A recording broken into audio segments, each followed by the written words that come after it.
Commander Hannah Kim's hands shook as she watched the third transport explode in a ball of orange flame. The medical supplies inside antibiotics that could save thousands of colonist children vaporized in seconds. Her convoy of 12 ships had been carrying hope to the Outer Rim worlds.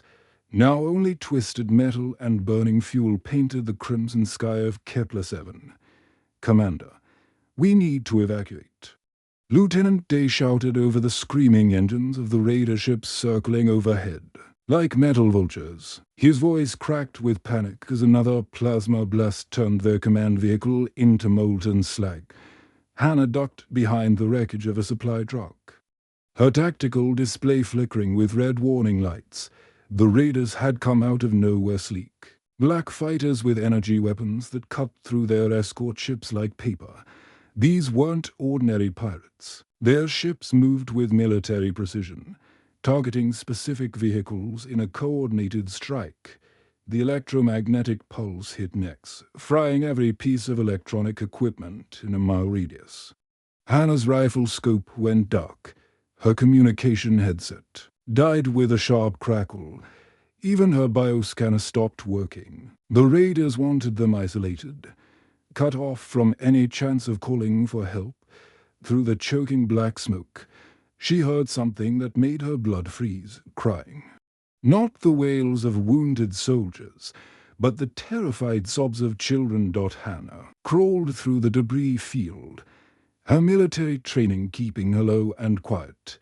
Burning fuel made the air taste like poison. Twisted chunks of spacecraft blocked her path, still glowing red-hot from the plasma strikes. She found them huddled behind the overturned hull of Transport 7, a human girl with dirt-streaked cheeks, and a young Centauri boy whose blue-scaled skin had turned pale with fear. The girl couldn't be more than 8 years old. She wore the simple clothes of a colony world refugee, now torn and stained with soot. In her arms, she held the Centauri boy protectively. He was smaller, maybe 6. With the large golden eyes of his species wide with terror, both children stared at Hannah like she might disappear at any moment. "It's okay," Hannah whispered, crawling closer. "What are your names, Miller?" The girl said in a tiny voice. "This is Cato." The bad ships came and everything started burning. Hannah's heart clenched. These children had been passengers on the refugee transport, families fleeing the war zones. In the inner systems, now they were stranded on a hostile world with nothing but the clothes on their backs dot above them.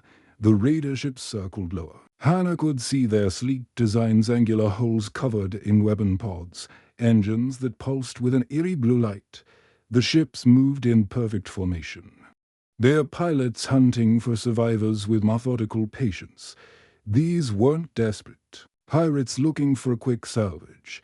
They were executing a plan. "Stay very quiet," Hannah told the children. Checking her rifle, the weapon's electronic scope was dead. But the mechanical parts still worked. She had maybe 30 rounds left and no way to call for backup. The nearest Alliance patrol was 3 days away.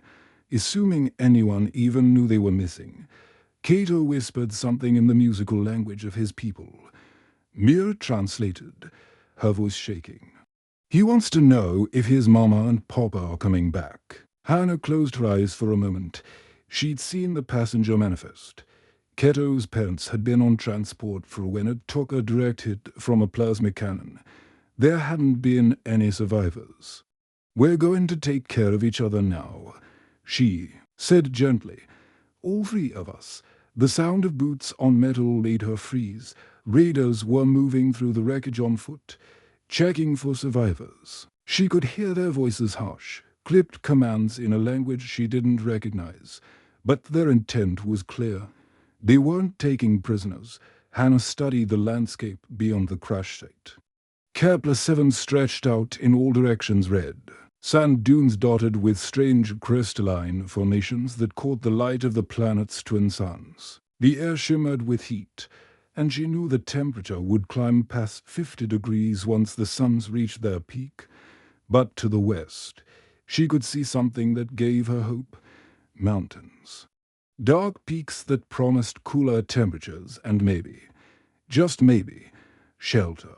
The old colonists used to tell stories about the Western Territories, about settlements that had gone dark during the first wave of attacks but never been confirmed destroyed. Listen to me. She whispered to Mira and Cato. We're going to walk out of here. See those mountains? We're going to walk all the way there and find somewhere safe. Mira looked at the vast wasteland and back at Hannah with doubt in her eyes. It's so far, and the bad men will find us, not if we're smart, Hannah said, shouldering her rifle. Humans are good at surviving, and you know what? So are Zentari. We're going to help each other. She gathered what supplies she could find: water, bottles that hadn't been damaged, protein bars from a scattered ration pack, a thermal blanket that could provide shade during the day and warmth at night. It wasn't much, but it would have to do. The raider ships were moving away, their pilots satisfied that nothing valuable remained in the wreckage. Hannah knew they'd be back once they realized two children and a military officer were missing. By then, she planned to be long gone. Ready? She asked, taking Mira's hand while the girl held onto Cato. They walked into the western wasteland as the sun climbed higher. 3 tiny figures against an endless landscape of red sand and broken dreams. Behind them, the convoy burned like a funeral pyre for all the hope they'd carried. Ahead lay only uncertainty and the fading legends of settlements that might not even exist. But Hannah Kim had made a promise, and she intended to keep it. The third day in the wasteland nearly killed them. Hannah's lips were cracked and bleeding. Her throat felt like sandpaper, and the children could barely walk. Mir stumbled every few steps, her small hand burning hot with fever. Keto's golden eyes had lost their shine, and his blue scales looked grey and dull. Their last water bottle held maybe 2 sips. The protein bars were gone yesterday. Hannah had been rationing everything, giving most of her share to the children. But math was math. They wouldn't survive another day. The dust storm hit just after noon, when Kepler-7's twin suns turned the sky white with heat. The wind came howling across the red dunes like a living thing, carrying stinging sand that felt like tiny needles. Against their skin, Hannah wrapped the thermal blanket round all 3 of them and huddled behind a crystal formation, waiting for the storm to pass. That's when she saw him. Through the swirling dust and sand, a shadow moved with purpose, not stumbling like a lost traveler, but riding with the confidence of someone who knew these lands. As the figure came closer, Hannah's military training kicked in. She pushed the children behind her and raised her rifle. Even though her hands shook from dehydration, the rider emerged from the storm like something out of an old Earth legend. A man on horseback, but not any horse she'd ever seen. The animal was massive, easily twice the size of a normal horse, with thick armor plating covering its chest and legs. Its eyes glowed with a soft blue light, and when it breathed, steam rose from its nostrils even in the desert heat. The man himself looked like he'd been carved from the same red stone as the desert. His face was weathered and scarred, with lines round his eyes that spoke of your squinting into harsh sunlight. His hair was black with streaks of grey, tied back with what looked like alien fiber. But it was his weapons that made Hannah's breath catch. A rifle, unlike anything in Alliance armories, hung across his back. The weapon pulsed with the same blue energy as his horse's eyes, and she could see alien symbols etched along its barrel. On his hip rode a side-arm that looked like it had been built from salvaged spacecraft parts, all smooth curves and glowing power cells. Military, he said, his voice rough as gravel, his eyes fixed on Hannah's torn uniform, taking in every detail with the practiced gaze of someone who'd learned to read threats quickly. Alliance peacekeepers don't usually wander the Badlands alone. Hannah kept her rifle steady, though she knew she was in no condition to fight. "We're just trying to survive." The man's gaze shifted to the children behind her. Mira was barely conscious, leaning heavily against Cato, who was trying to be brave but couldn't hide his fear. Something in the stranger's expression softened slightly. "The convoy that burned 3 days ago," he said. It wasn't a question. Saw the smoke from the ridgeline. Figured everyone was dead. "Almost everyone was," Hannah replied, pulling the children closer. The movement made her dizzy, and she had to fight to stay upright. "Just trying to keep these two alive." The man studied her for a long moment, then slowly dismounted. His horse, if that's what it was, stood perfectly still, its glowing eyes never leaving Hannah's face. Up close, she could see the animal's hide was covered in what looked like biomechanical enhancements. Tubes and wires ran beneath the skin, and small ports along its neck suggested it could interface with technology. "Name's Juno Park," the man said, reaching for something on his saddle. Hannah tensed, but he only pulled out a water container unlike anything she'd seen. The vessel seemed to be made from some kind of living material that pulsed gently in his hands. "Last survivor of the Western Territories, far as I know." He offered her the container. "Drink, all of you." Hannah hesitated. "In the Outer Rim, water was currency. Life itself, strangers didn't share it freely, especially not with people they'd just met." But Mira made a small whimpering sound, and Hannah's resolve crumbled. The water was cool and sweet, with a faint taste she couldn't identify. Alien purification technology, maybe. Or something gathered from the strange plants that grew in this wasteland. She forced herself to take only a small sip before giving it to the children. "More," Juno said, watching Mira and Cato drink eagerly. "My horse can make more." Biorecycling system built into her gut. Not pretty to think about, but it works. "Why help us?" Hannah asked, studying his face for any sign of deception. "You don't know us." Juno was quiet for a moment, his eyes distant. "Had a family once. Wife, 2 kids about their age." He nodded toward Mira and Cato. "Raiders got them in the first wave of attacks, back when the territories still had towns with names." His horse nuzzled his shoulder with what looked like affection. "Nari here is all I got left. We've been riding these lands for 3 years, looking for other survivors, mostly find bones and broken dreams." The dust storm was starting to clear, and Hannah could see the Western Mountains more clearly now.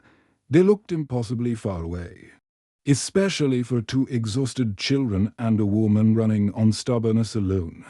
Those mountains. She said, "Is there really anything out there?" Juno followed her gaze, a ghost of a smile crossing his weathered face. "Maybe. Stories say there's a settlement called Haven Ridge, built into the rock itself, hidden from orbital scans, powered by geothermal energy. Could be just legend. But I've seen lights in those peaks on cold nights." He remounted his bioenhanced horse with fluid grace. "But getting there alive, that's the trick. These Badlands got more ways to kill you than you can count. Radiation storms that'll cook you from the inside. Crystal formations that sing pretty songs right before they explode. Scavenger bots left over from the old mining operations, still hunting for metal to harvest." Mira tugged on Hannah's sleeve. "What's he saying?" "He's saying the journey is going to be dangerous." Hannah translated, though she kept her voice gentle. "But he might help us." Juno looked down at the 3 of them: a broken soldier, a scared human girl, and a young Centauri boy far from home. "These lands eat the unprepared," he said finally. "But humans, we're stubborn creatures, sometimes. That's enough." He extended his hand toward Hannah. You coming, Commander? Or you planning to die in the sand? Han looked at the children, then at the vast wasteland stretching endlessly in all directions. Behind them lay only death and burning wreckage. Ahead waited uncertainty, but also hope. She took his hand. The silver wall appeared on the horizon, like a shimmering curtain of death. At first, Hannah thought it was just another dust storm, but Juno's face went pale as stone when he saw it. "Nanobot swarm," he said, his voice tight with fear. "We need shelter, now." But there was nowhere to run. The crystal formations round them offered no protection, and the swarm was moving faster than Juno's bio-enhanced horse could gallop. The wall of tiny machines stretched from the ground to the clouds. Billions of microscopic robots programmed to consume everything in their path. "What are those?" Mira asked, pointing at the approaching storm. "Bad machines," Cato whispered in his musical Zentari language, his golden eyes wide with terror. "They eat people." Han's mind raced. She'd heard stories about nanobot swarms from the old war zones, ancient weapons left behind by extinct civilizations, still following their last programming commands. Most species couldn't survive even brief exposure. The tiny machines would strip organic material down to atoms in seconds. But as the silver wall drew closer, something clicked in Hannah's tactical mind. These weren't random killing machines. They were targeting organic matter specifically, following electromagnetic signatures that all living things produced, which meant they could be confused. "Juno, I need your horse's power cells," she shouted over the growing hum of approaching nanobots. "Are you crazy? Nari needs those to survive, trust me." Hannah was already tearing components from her damaged military suit, the power cells, the magnetic field generators, even the communication ray. Her fingers flew as she connected circuits and routed power flows. 3 years of engineering training at the Alliance Academy finally paying off. The storm hit just as she finished her improvised device. The world disappeared into a cloud of hungry silver, nanobots swarming so thick they blocked out the suns. The sound was like standing inside a hive of metal wasps, a constant buzzing that seemed to vibrate through her bones. Then her magnetic field generator kicked in. The invisible barrier surrounded their small group like a bubble of safety. Nanobots slammed into the field and bounced away, their simple programming confused by the electromagnetic interference. To their senses, Hannah and the others had simply vanished. Humans adapt, she told the children as the silver storm raged round them. When something wants to kill us, we find a way to make it not want to kill us. But the field wasn't perfect. For a few seconds before she'd gotten it working, Mira and Cato had been exposed. Just briefly, but enough for some of the nanobots to begin their work. Mira collapsed first. Red welts appeared on her arms where the microscopic machines had started, breaking down her cellular structure. Her temperature spiked so high that touching her skin was like touching fire. Keto's reaction was worse. His Zentari biology wasn't designed to fight off human-designed nanobots. His blue scales turned black round the edges, and he started having trouble breathing. The golden glow in his eyes dimmed to almost nothing. "They're dying," Juno said quietly as the nanobot storm finally passed, leaving only silence and the taste of metal in the air. "No, they're not." Hannah knelt beside the children, studying their symptoms with the cold focus of a trained medic. "The nanobots are trying to break down their organic compounds, but they're not designed for human or Zentari biology specifically. They're confused, working slowly." She looked round at the strange landscape of Kepler-7, the planet's unique ecosystem had evolved under the radiation of twin suns, creating plants and organisms unlike anything in Alliance databases. Some of those plants might hold the key to stopping the nanobots. For the next 3 days, Hannah became a one-woman research laboratory.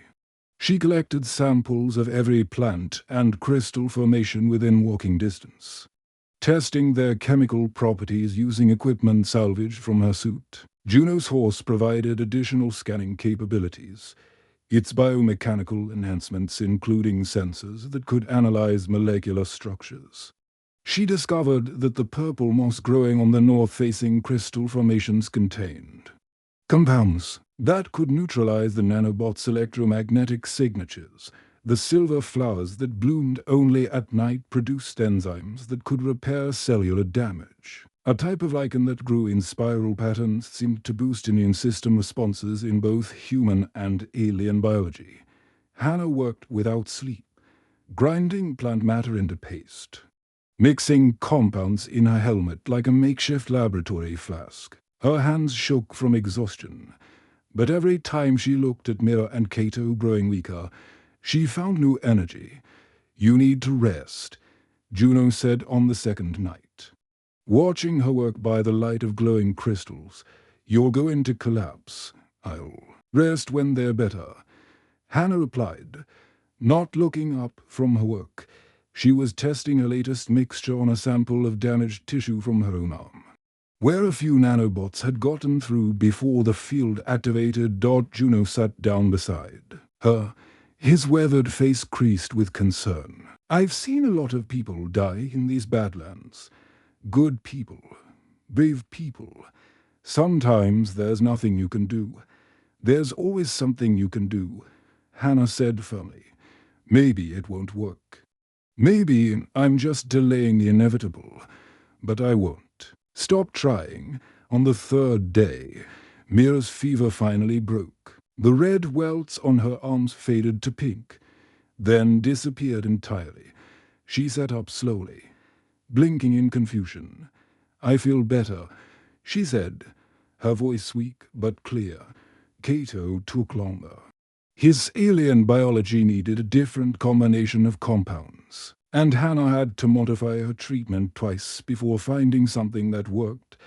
But when his golden eyes finally regained their glow, when his blue scales returned to their natural color, Hannah allowed herself to collapse.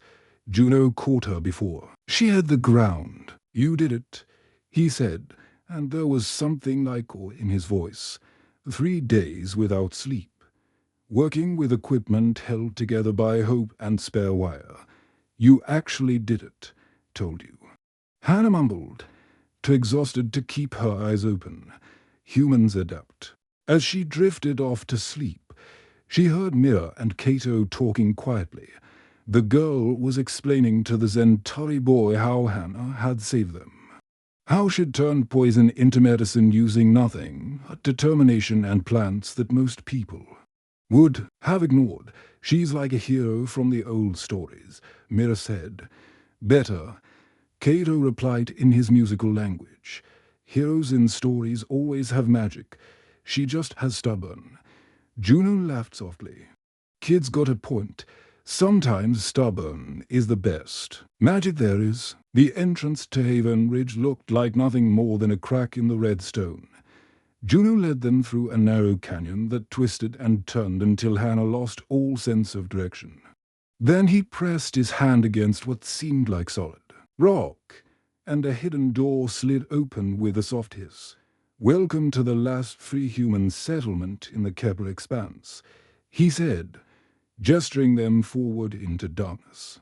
What Hannah found below ground took her breath away. The cavern stretched out like a massive cathedral, carved from living rock and lit by thousands of glowing crystals embedded in the walls.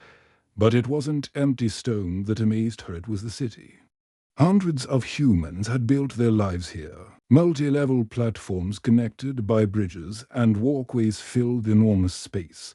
Gardens grew under artificial suns powered by geothermal energy. Children played in open areas while adults worked at forge stations, repairing weapons and building new ones. This wasn't just a hiding place. It was a fortress preparing for a war. "Incredible," Hannah whispered, watching a group of engineers testing what looked like a plasma cannon built from salvaged spacecraft parts. "How many people live here?" "About 800. Juno replied. Survivors from 12 different colony worlds. Been gathering here for 3 years, ever since the first raid attacks. An older woman approached them, her grey hair pulled back in a practical bun and her clothes marked with the stains of metalwork. Her eyes were hard as the stone round them when she looked at Hannah's uniform. Another alliance. Peacekeeper, she said, her voice dripping with disgust. Come to tell us about neutrality and diplomatic solutions while our children starve.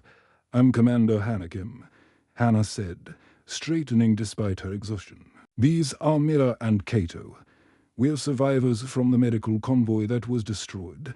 I know who you are, the woman spat. I'm Counselor Inhali, elected leader of this settlement. And I know what your convoy was carrying medical supplies. That could have saved lives. Food that could have fed families. All burned up while you tried to negotiate with monsters. The accusation hit Hannah like a physical blow. She'd lost her entire crew. Watched good people die. Spent days in the desert fighting to keep the children alive. And this woman was blaming her for following orders, for trying to maintain peace in a galaxy torn apart by war. We were following Alliance protocols, Hannah said carefully. Peacekeeping forces are required to remain neutral in local conflicts. Counselor Lee laughed, but there was no humor in the sound. Neutral.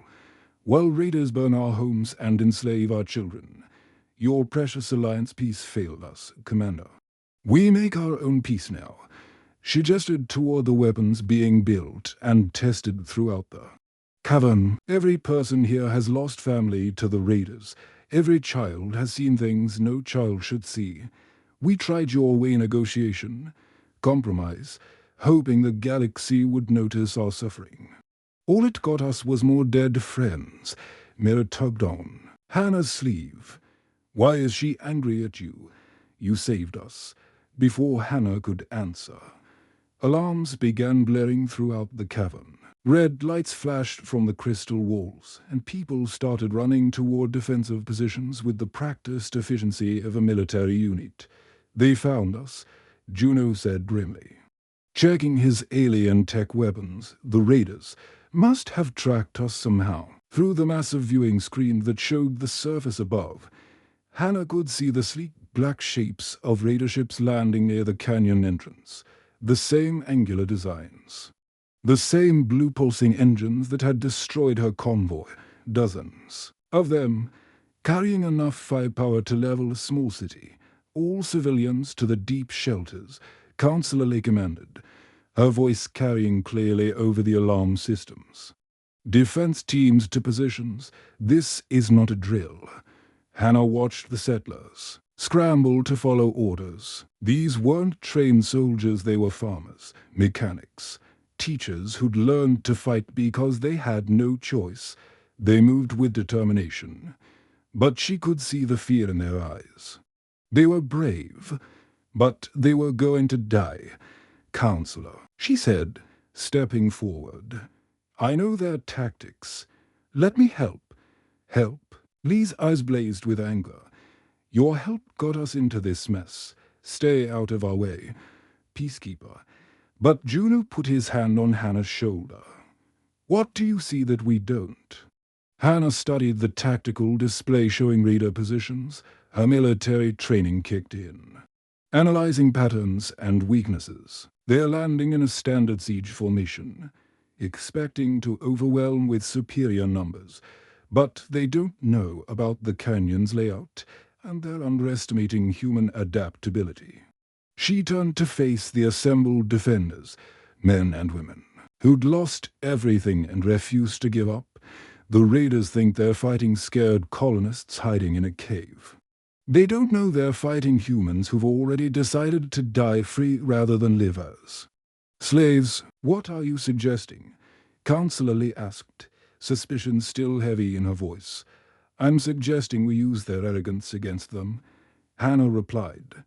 The canyon has dozens of side passages, right?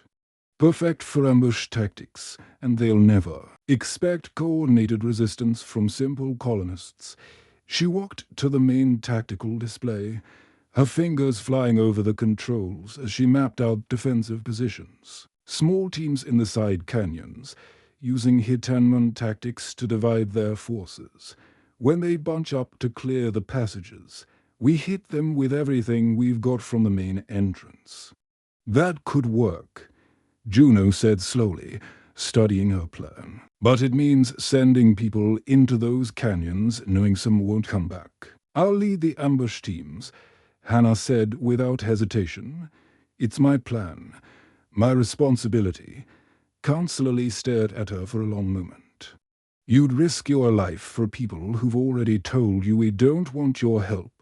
Yes, Hannah said. Simply because it's the right thing to do. And because those children up there will grow up free or they won't grow up at all. The older woman's expression softened slightly. You're not what I expected from an Alliance officer. Maybe that's because I'm not Alliance anymore, Hannah replied, looking at Mira and Kato, who were watching her with absolute trust. I'm just someone who refuses to let the darkness win. Outside. The raiders were beginning their assault, their weapons carving glowing scars in the canyon walls. But inside Haven Ridge, something new was being born. Not just a defense, but a declaration that humanity would never stop fighting for the right to exist free. The last free settlement was about to become the first to strike back. The first wave of raiders stormed into the canyon just as Kepler-7's twin suns reached their peak. Their black armor gleamed with alien technology, and their weapons hummed with deadly energy. They moved with the confidence of predators who'd never met real resistance. They were about to learn what humans could do when cornered. Remember, Hannah whispered into her comm unit, speaking to the dozen ambush teams hidden in the canyon side passages. Let them get deep into the maze. When I give the signal, hit hard and fast. Then disappear. Make them think every shadow hides an enemy. Through her scope, she watched the raider commander studying the canyon entrance.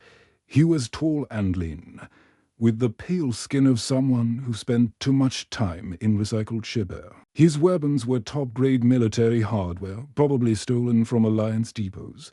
Overconfident, Juno muttered beside her, his alien tech rifle charged and ready. Look how they're walking. Like they're taking a stroll through their own territory.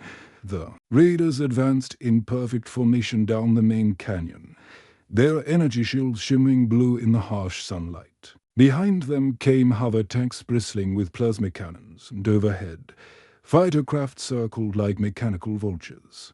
What they didn't see were the hidden cameras Juno had installed over 3 years of preparation. Every step they took was being watched, analyzed, transmitted to the defenders waiting in the tunnels below. Phase 1, Hannah said into her comm. Light them up. The canyon erupted in controlled chaos. Hidden charges detonated at precise locations, bringing down carefully weakened rock formations to block the raiders' retreat. Sniper fire from concealed positions picked off their scouts. Most importantly, the explosions triggered a massive dust cloud that blinded their overhead support. What the hell? The raider commander shouted, his voice carrying clearly in the thin air. These are supposed to be refugees. Where's this coordination coming from? That's when Hannah knew they had them. The raiders were thinking like conquerors, facing helpless victims. They weren't ready for an enemy that fought back with intelligence and planning. The first ambush team struck from Passage 7. A narrow cleft in the canyon wall that the raiders had dismissed as too small to matter. 12 settlers armed with improvised weapons hit a squad of 20 raiders from behind, then vanished back into the rocks before the enemy could respond. Contact left. Where did they go, sir? We've lost visual on the attackers, the raider. Formations started to break apart as squad leaders tried to cover multiple angles at once. That's when Juno made his move. His bio-enhanced horse Nari burst from a hidden cave opening. Her armored hide deflecting energy bolts as Juno fired his alien weapon with deadly precision. 3 raiders went down before they even knew what hit them. Their advanced shields useless against technology they didn't understand. Fall back to defensive positions, the raider commander ordered. But it was too late. They were already deep in the canyon. And now the real trap was about to close. Hannah activated the tunnel charges. The ground beneath half the raider force simply disappeared, dropping them into carefully prepared pit traps lined with salvaged ship armor turned into spikes. The survivors found themselves separated from their support, scattered in small groups throughout a maze of passages they didn't understand. "Now we hunt," Hannah said, shouldering her rifle and moving into the tunnels. With practiced silence, what followed was 3 hours of the most one-sided battle in recent galactic history. The raiders had superior weapons, better armor, and more training, but they were fighting on human terms now, in tunnels that twisted and doubled back on themselves, against an enemy that seemed to appear and disappear at will.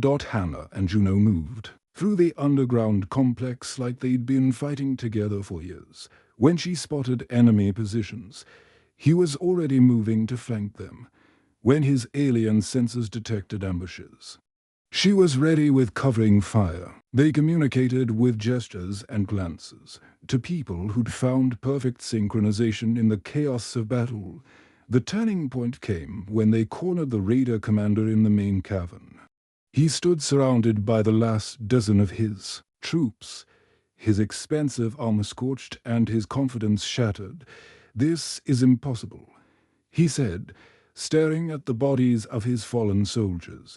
"You're just colonists, farmers and mechanics playing at war." "No," Hannah said, stepping into the light with her weapon trained on his chest. "We're humans, and humans don't give up." The final firefight lasted maybe 30 seconds, when the smoke cleared. The threat that had terrorized 12 worlds was broken forever. By dawn, word was already spreading across the galaxy. Quantum communicators hidden throughout Haven Ridge transmitted the story to every human settlement, every colony world, every refugee ship struggling to survive in the Outer Rim. Humans had fought back and won. 6 months later, Hannah stood on the observation deck of Haven Ridge's new surface facilities, watching the sunset paint the western sky gold and crimson. Below her, the settlement had grown into something amazing. New rivals came every week, survivors from other worlds, refugees who'd heard the stories and decided to stop running. Mira and Kato were playing in the courtyard of the settlement's first real school, their laughter mixing with the voices of dozens of other children from a dozen different worlds. The girl was teaching the Centauri boy an old Earth game, while he showed her how to whistle like his people did when they were happy. "Look at them," Juno said, joining her at the railing. His weathered face was softer now, the constant tension of survival replaced by something like peace. "Hard to believe they were dying in the desert just 6 months ago. We did something here," he continued, watching as more families arrived on the weekly transport from the inner systems, "something that's going to spread to every world in the galaxy." Hannah nodded, thinking about all the battles still to come, all the settlements that would need defending, all the children who deserved to grow up free. "We chose hope," she said quietly, even when we were walking alone into the dark, in the distance. Ships were landing, not raiders this time, but families, builders, people ready to claim their piece of the galaxy and defend it with everything they had. The age of running was over. The age of fighting back had begun. And it all started with a convoy that burned, 2 children who needed saving, and a woman who refused to let the darkness win. The end.